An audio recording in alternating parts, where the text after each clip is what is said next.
Good morning, good afternoon, good evening, wherever you are.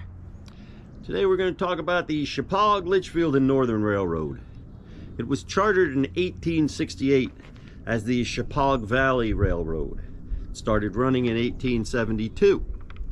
Now Shepaug is a Mohegan name for rocky waters. It was taken over by the Housatonic Railroad in 1891. In 1898, operations were taken over by the New York, New Haven, and Hartford in 1898, folks. It was denoted as the Litchfield division of the New Haven. It ran as this division under ownership of the New Haven until abandonment in 1948. So from 1872 to 1948, this line operated. That's approximately 76 years. That's a good run for a little small, rocky water, twisty, windy railroad. Passenger service and freight operations shared the line. Then freight consisted of stone from quarries in nearby Roxbury and New Preston. Ice was cut from Bantam Lake. Milk and dairy products were a mainstay of the daily operations of this line, 7 days a week. Stone and ice were shipped seasonally and as markets required. Passenger runs were, of course, daily. In 1928, the Borden Creamery in Washington, Connecticut closed. In 1932, passenger service ceased on the line. In 1948, the ICC granted abandonment to this line. In 1947 and 48, diesels came to the line. And in 1949, the rails and ties were pulled up forever. The Shepaug, Litchfield, and Northern Railroad ran from Hawleyville in the south to Litchfield in the north. That's a distance of approximately 38 miles. Now, this 38 miles can be translated in a rather funny way. As the crow flies, it's only a distance of about 18 or 19 miles. But with all its twists and turns that it took, the Shepaug, Litchfield, and Northern is the windiest railroad east of the Mississippi, as it was called. Had 192 curves between Litchfield and Hawleyville. That's 6 curves per mile. Twisty, windy railroad. We'll go and we'll cover today. We'll probably cover the tunnel. It's a cute little tunnel as far as tunnels go. It's only about 235 feet long. It was dug by coal miners brought up from Pennsylvania. It was dug totally by hand in 1871 and 1872. Took about 9 months to complete digging. We'll cover the Holiday House, which was a resort up on a hill off of the railroad bed itself. There are still some stone abutments left there from a suspension bridge that carried passengers up and over the Shepaug River to get to the Holiday House.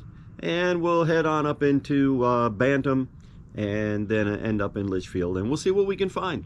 So come on, let's go have a fun trip. All right, what you're looking at there in the center of your screen is a stone abutment out here on the Shepaug, Litchfield, and Northern Railroad in the state of Connecticut. Now, that abutment and this one that I'm leaning against right here are the stone abutments from a suspension bridge that went from obviously that side of the river where there was the Valley Station on the rail bed. Those nice folks are walking on the rail bed. They're waving at us. We were just talking to them. And we are on River Road. Now, where did this suspension bridge bring you? It brought you to the Holiday House, which was a very popular resort and spa somewhere up in here. We're gonna go try to find it. There's young Mr. Terry down there. Ahoy, matey. Can you happen to get that piece of driftwood out of the stream there, and let's bring it back to the mill and saw it up.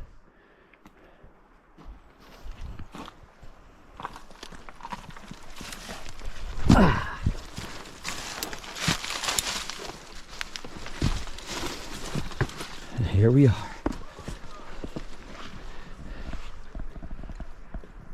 Oh, very cool. You got an eyelet? Yep. I saw it from up there. I cheated.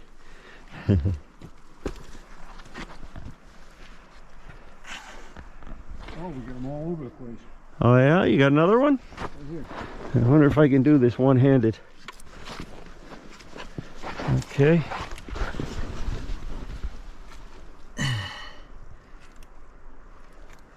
There's one. Where's the other one? Oh, right there. Right there. Nice. Okay. I need two hands all of a sudden here because the water looks pretty cold.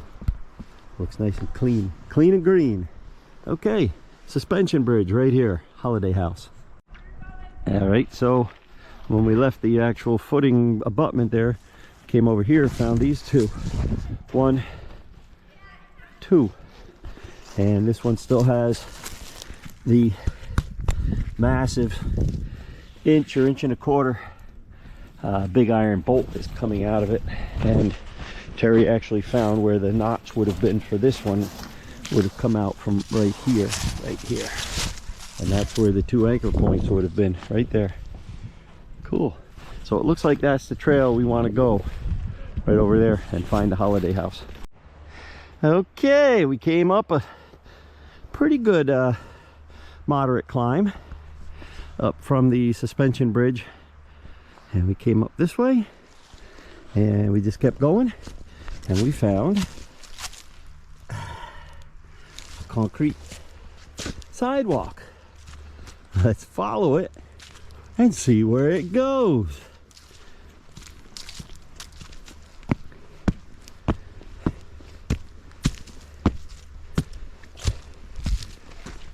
Oh yeah, this is it. This has got to be part of it. Permission to enter, sir? Should have said something. If I knew you were coming, I'd have baked the cake.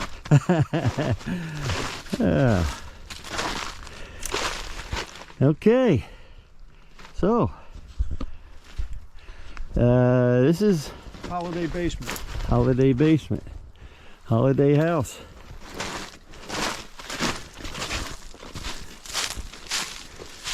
Oh, look at the curvature here, the bump out curvature.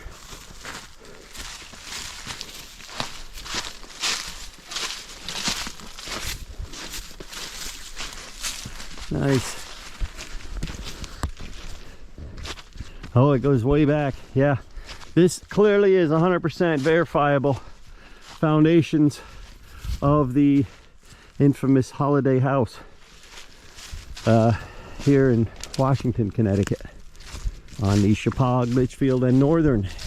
This was a destination. Now those concrete sidewalks they're not too old. So, oh, here, look at this.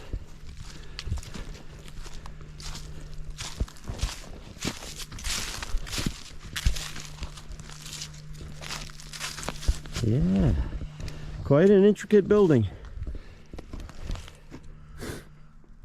Now, being a carpenter and historian, Terry has commented so many times over the time that we've been doing this about, you know, everything that's left, we save the foundation kind of a mentality. When we used to have a house fire in the fire department way back when, we saved the foundation. That is, of course, what's left, because the wood burned, rotted, went back to nature. The stonework remains. This was quite a place. This is a round, look at this round wall right here, Terry. Did you see that? Beautiful, beautiful. Boy, we could go back in time. We sure would like to check in and get a room here for the weekend, but not gonna happen now. We could stay the weekend here, but kind of cold. Let's go over here.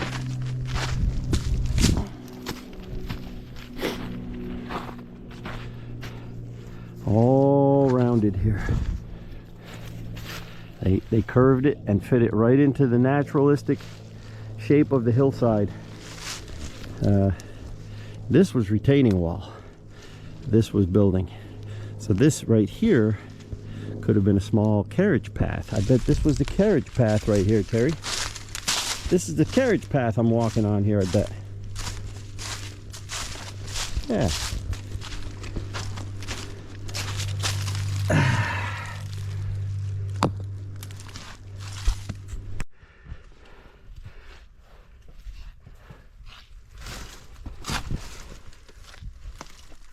Drill marks.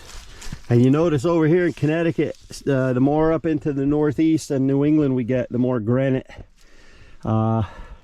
versus down there in the Hudson Valley and Pennsylvania, you've got your bluestone.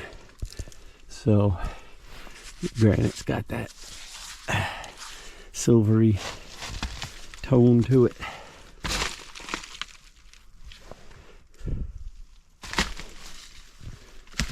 The Holiday House.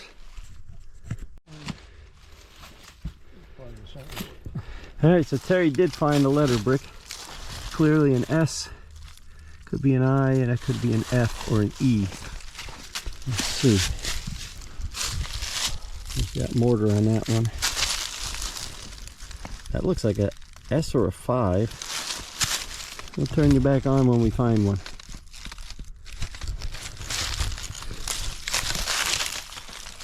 Yes. Yeah, I can't find the beginning of it. I can only find the back end. Yeah. Huh. Let me know, I'll find it. Yep. Terry did it. He's got an FIS. Franklin Ignatius Sally. FIS. For you brick boys and girls out there, FIS. Over here in Washington, Connecticut. Help us out. Thank you. Just to give you an overview of the spread of this Holiday House ruins. A couple hundred feet by a couple hundred feet. And Mr. Terry's got something over there. Quite possibly a cistern or septic. Let's go see.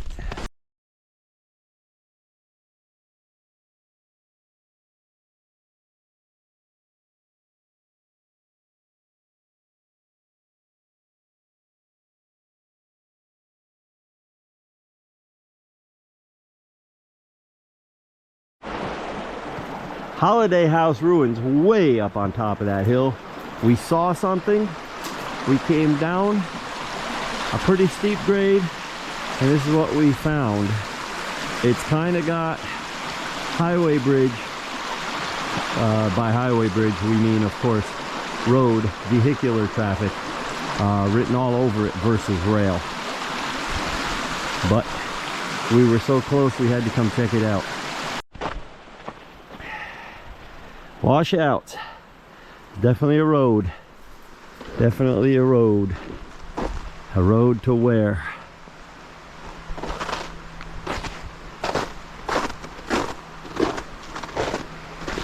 You got any date stamps on that side, Terry? No dates. What? No dates. Nothing.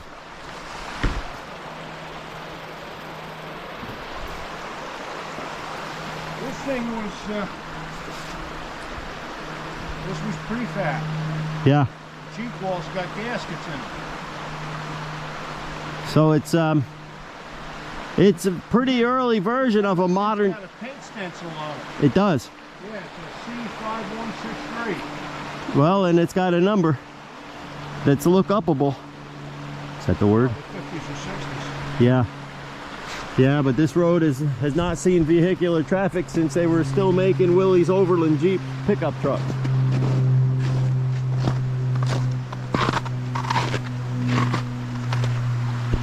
Well, again, just for reference, the Holiday House is up there. This road goes on over and goes up the hill. Somebody put a ton of money into this bridge to get from one side to the other, and it's no longer a viable piece. So that's where we are. Steep Rock Nature Preserve. The Shepaug River. Shepaug in Indian means rocky waters.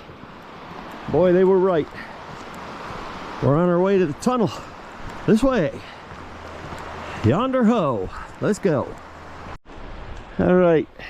Perspective. This side is the east side, is the side we're walking in on. Shepaug River, west side. So those big concrete blocks over there, and this big concrete block that I'm sitting on, and there's the remnants of more right there.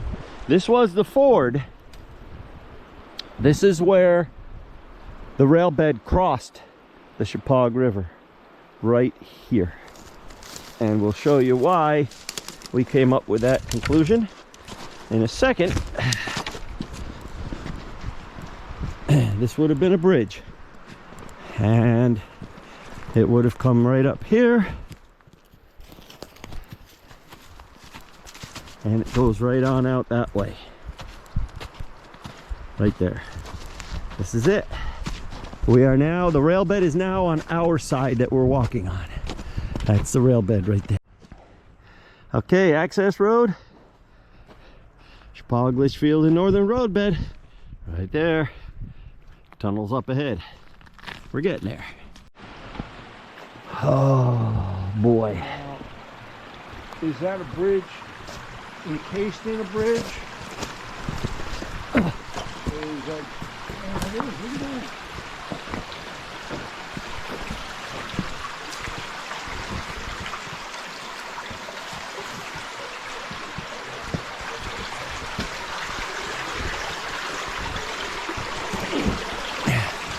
There's the upside down, right? Oh, they're not upside down, they're right side up. Yeah, there's support. So this was originally a stone arch. Original. And they reinforced it on the outside with concrete and rails, not only widening it, but absolutely strengthening it at the same time.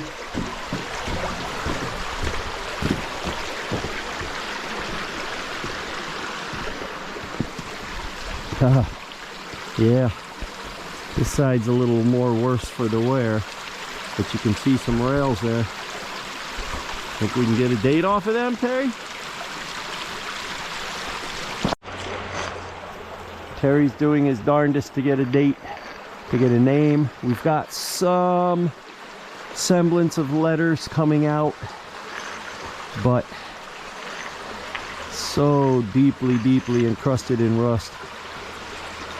My guess is going to be, if these rails were put down at the same time as this bridge was strengthened, which it was, if they were a couple years old at the time, I'm going to guess teens or 20s, because this concrete looks a little bit newer than 20s. I'm going to say this concrete was done in the 30s, but you can really see on this side where the arch was of the original bridge. Beautiful. We're finding cool stuff, and we're not even at the tunnel yet. Okay, I got an A right here. That's an A. That looks like an R. Yeah. Right there. Arm, farm.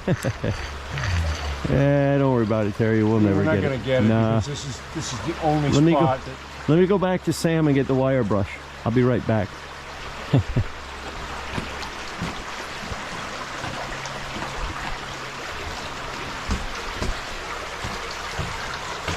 Ooh, look at those drill marks.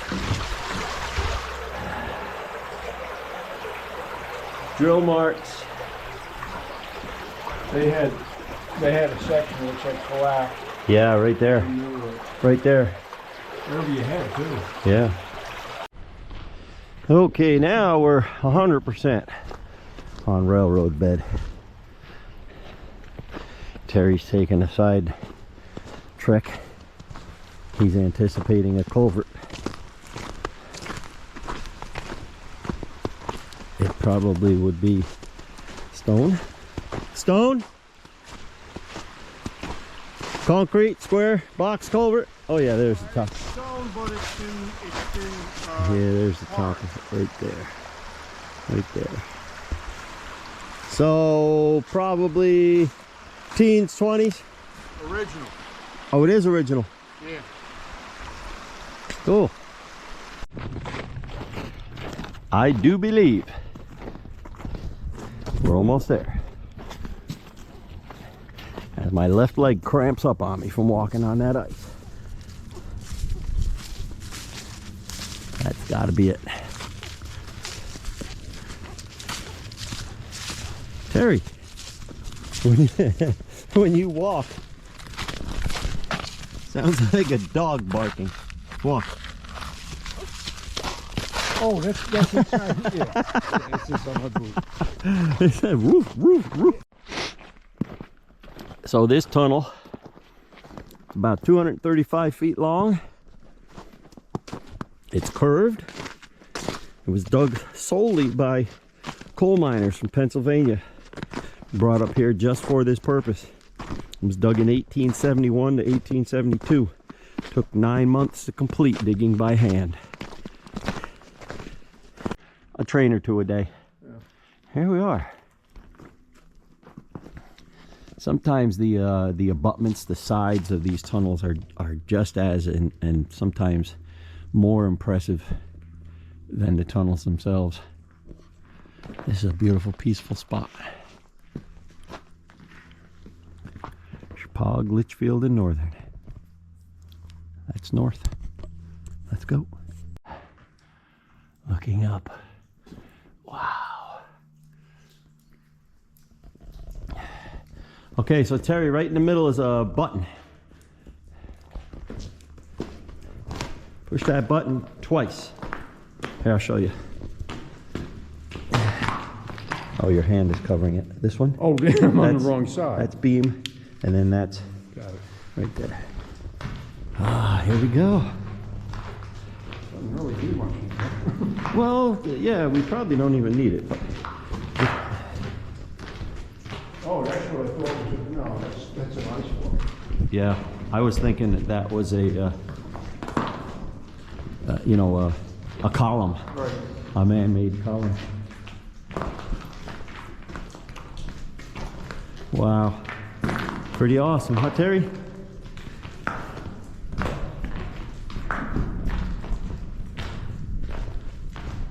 Imagine digging this by hand.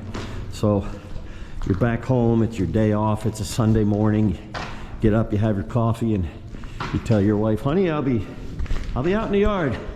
I'm gonna dig up that little spot that you always wanted to put your garden in, and you spend all day digging with a beautiful homemade, whew, this is ice, solid ice. I bet you it's a couple foot thick right there.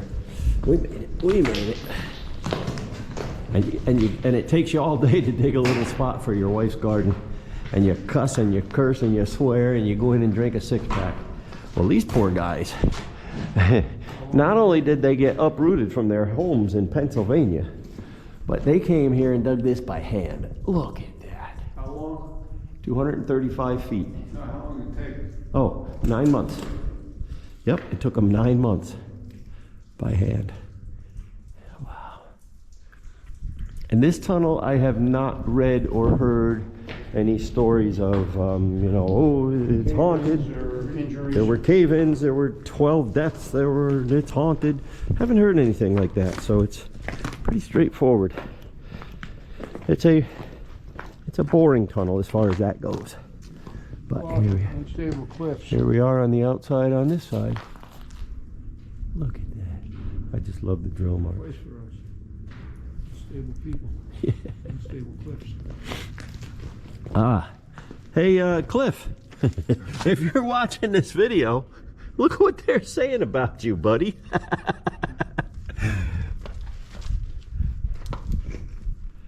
Oh, man. I see the So- first set of drill holes. Look at that hemlock perched on the edge. That's a pretty good hemlock. That's got to be 16-inch around at the butt. Yep. And it's just being held on by not much. Somebody's coming. Shh. Somebody's in there. Shh. Here they come. Cool. So this is yet another tunnel that we've managed to find and locate and document and get out to and walk. Go a little ways farther on this side and see what See if it picks the river back up again on our right hand side, Terry.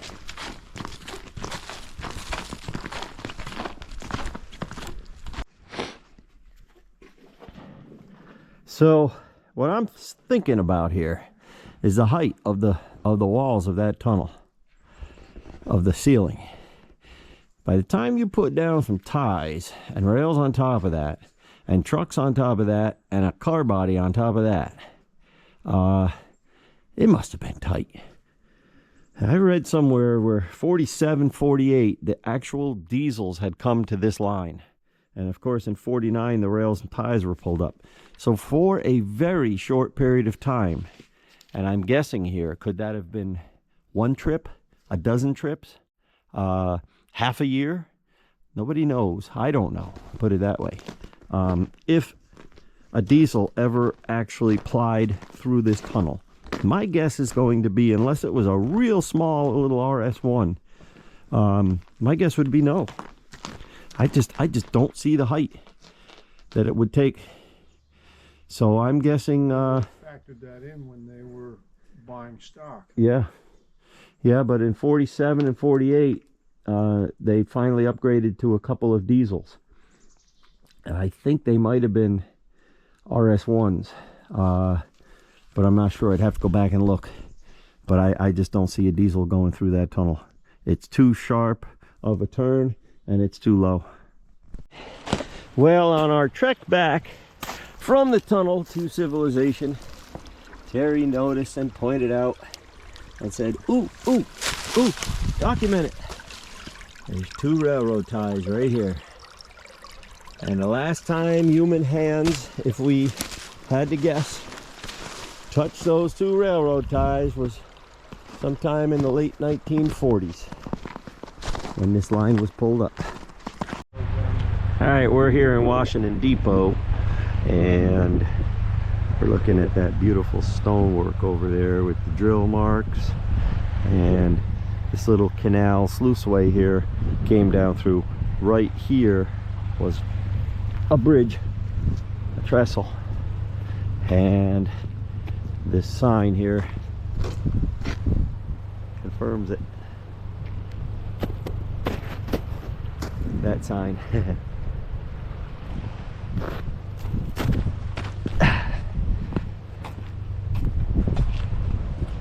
And what was this? Oh. Anyway, yep, roadbed comes out, crossed right here, went right down through the square of town, and I bet those red buildings way over yonder are some sort of a lumber yard, and it probably came right like this, and I bet it curved through town here and went out slightly to the right down there. Let's go see. And we also were mentioning this building here was probably a firehouse. Washington. Resident State Trooper, double-sided porcelain sign. That's nice. That was probably the original firehouse. Another old building right here. Alright, way down yonder is the firehouse, and the crossing where it crossed the stream. It came right up through the center of town here. Went right in through here. These were lumber yards here, lumber and supply and grain. Nice storage buildings there. This was definitely a rail bed through here, whether it was the main line or a siding, not sure. Also want to show you this neat little homemade truck. Look at that. Somebody did a nice job building that little thing. Oh wait, what does this say on it? ZAER Limited, USA International. Huh. Somebody did a nice job on that. That's mighty cool. Not as cool as Sam. You know, it does have a... So after investigating here in town, walking around, driving around, we're gonna say this Washington Supply Company building was, if not the modern day visible structure part of it, the superstructure main part of the building was the station in town, because the line would have come right through here and the line would have gone right out through, And if you can see that far where that white car and that dumpster is, it would have gone right out through that way right there. Down there is the station through the center of town. So we're thinking it came up here and it had a switch and it went right directly into that old lumber yard right there. And Terry believes he's on the main line heading out that way. So that's the way we're going, and that's the way the rail bed goes. So let's go follow that. All right, here we are. We're on High Bridge Road, and that's the corridor shooting right straight out. That's towards Litchfield. And over this way, going back towards Washington Depot. This was a cut section right here. Well, apparently there's a whole lot of controversy going on about this Shepaug, Litchfield, Northern corridor here in the Litchfield area. They're trying to make it rail trails. This is it, by the way. There's one of their little bicycles, and they're trying to make them trails through people's backyards, and people are up in arms, fuming, upset, pissed off, very, very not happy about it. And the reason being, so that's it there. You're right, Terry, you're walking on it. There's Sam. Yep, so it goes on off through there, and that goes up towards well, the village of Litchfield is up here. So what we're going to do is we're going to head back up in, we're on the corner of South Lake and White Woods, just south of the village of Litchfield. We're going to hop in the buggy and go on up there and take a right and go down that way and see what we can find down there. Yeah, Sam wanted me to back up to the caboose to see if his coupler matched the height of the coupler on the caboose, but it doesn't. So we're just going to call it quits. Ah, there's a color for you. Where are we? We're in Litchfield, Connecticut, the northernmost terminus of the Litchfield, Shepaug, Litchfield, and Northern. And we found the bed after fighting off swarms of bees. MRL. What do you make of that?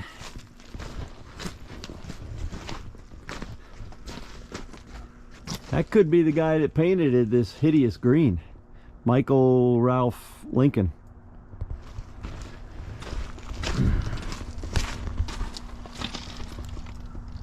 They're Bettendorf. Got the journal box covers on them. PM Railway. 1929, 30-ish. Yep, spray bombs go a long way.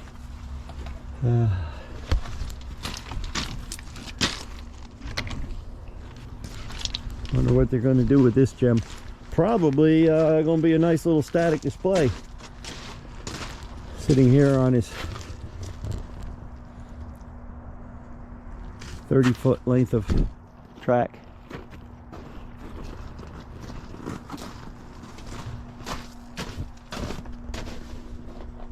Yep, they're going to rebuild it one screw at a time. Let's go check out the station. So the ironic part of this is the trail group owns the station and probably owns this property and probably owns that caboose and probably owns the right-of-way. The very entity that, let's see, political correctness on a Sunday? Yes.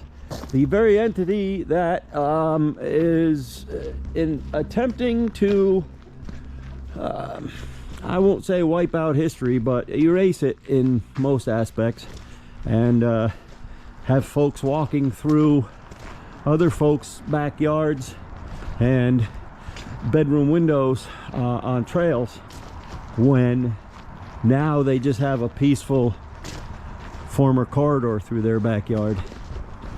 Nonetheless, let's talk about history. Look at those beautiful columns that they put on there. This has all been buffed up and gusseted up with this angle. But it is the Litchfield train station.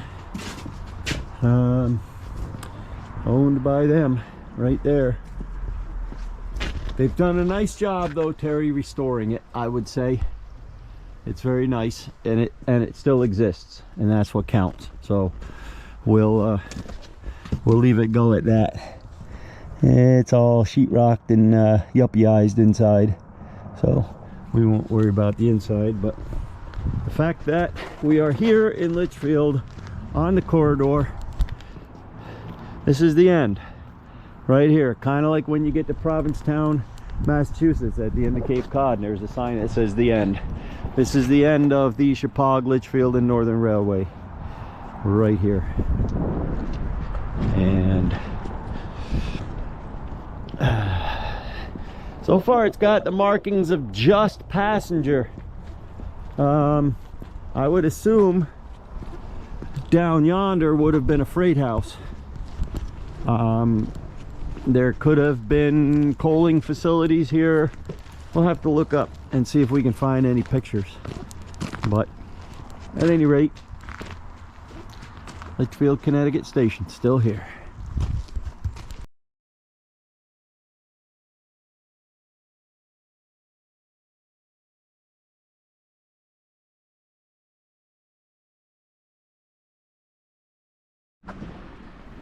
Just down from the caboose and the station, we have this. Now the bed's up top, up here, and this clearly was the foundation for a building. This is probably where the freight house was, if I had to guess, Terry.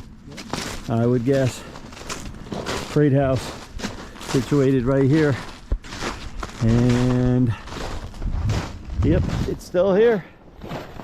So if you're ever out and about in Litchfield, Connecticut, come on down and check it out. It was quite a lengthy rail yard here, all the way up.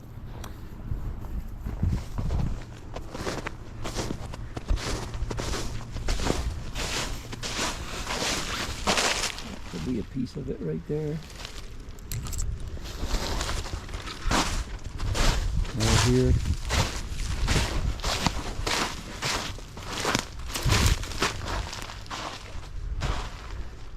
Ooh, there's some iron up there.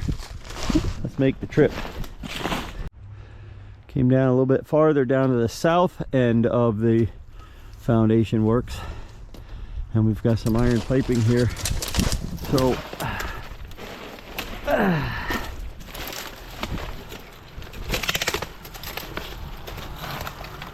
that's a strainer, that's a check valve there.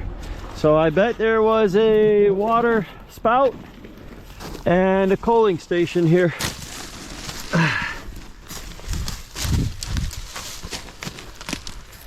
All coal and slag right there. Yeah, there was more than likely there was a water column here.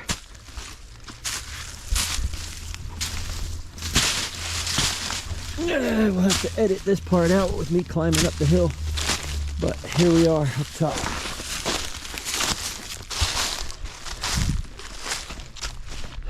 So yeah, this would have been the yard limits right about here. You can see down yonder the yard. So this was, I'm sure they had a coaling station and a water spout here. And what do we got here? Big iron pipes. That's vintage.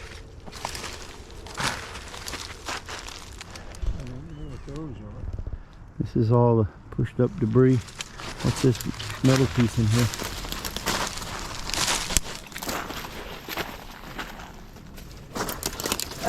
Oh sure, that's coal.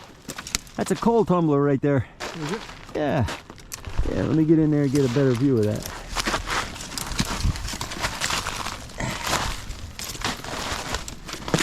Sure. Yep.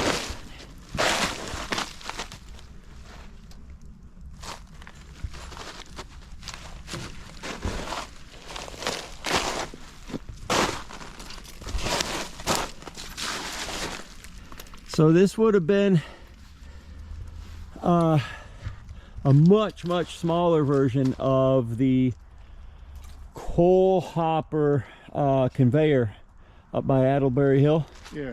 Would have had the same principle. Look at these nice stones in here, Terry. Yeah, there's all kinds of derelict iron in here. Vintage. It's all part of it. Look at these beauties.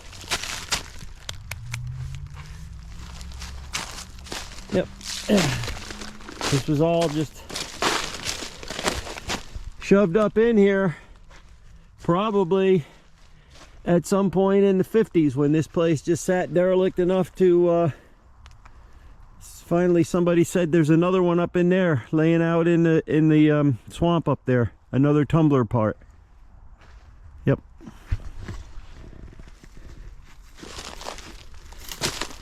Okay, so we got a debris field of vintage Litchfield, Connecticut railroad yard artifacts. Artifacts, Terry.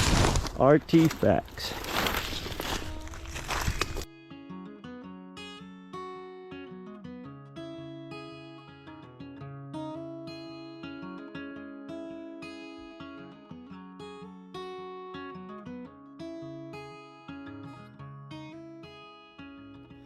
Plume of smoke, a ghost of wind, they carry on like they've always been. Part of some deep and darkened way. He's standing there, making space, telling words that have no place. His eyes turn with a deep and darkened haze.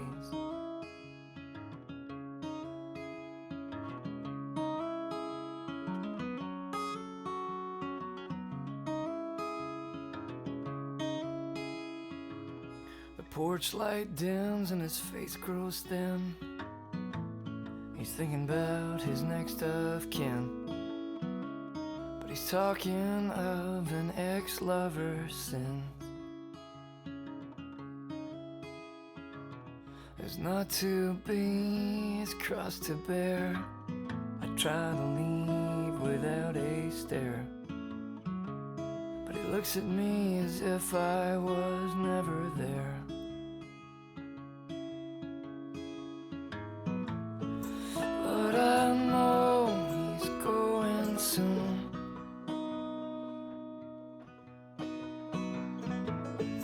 Walking home,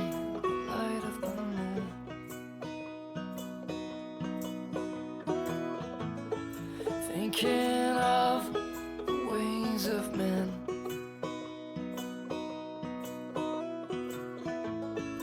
All the way he could have been.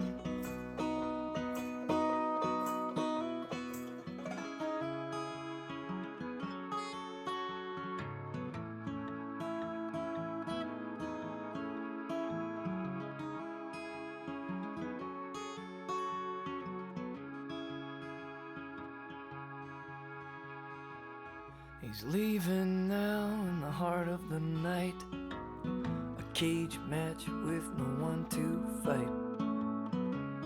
I hope he's got a place to stay.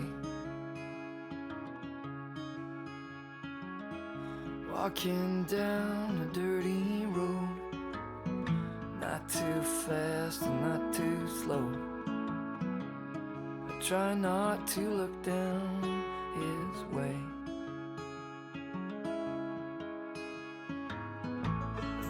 But I know it's going soon.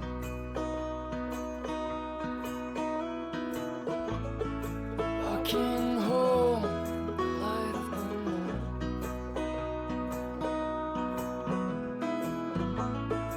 Thinking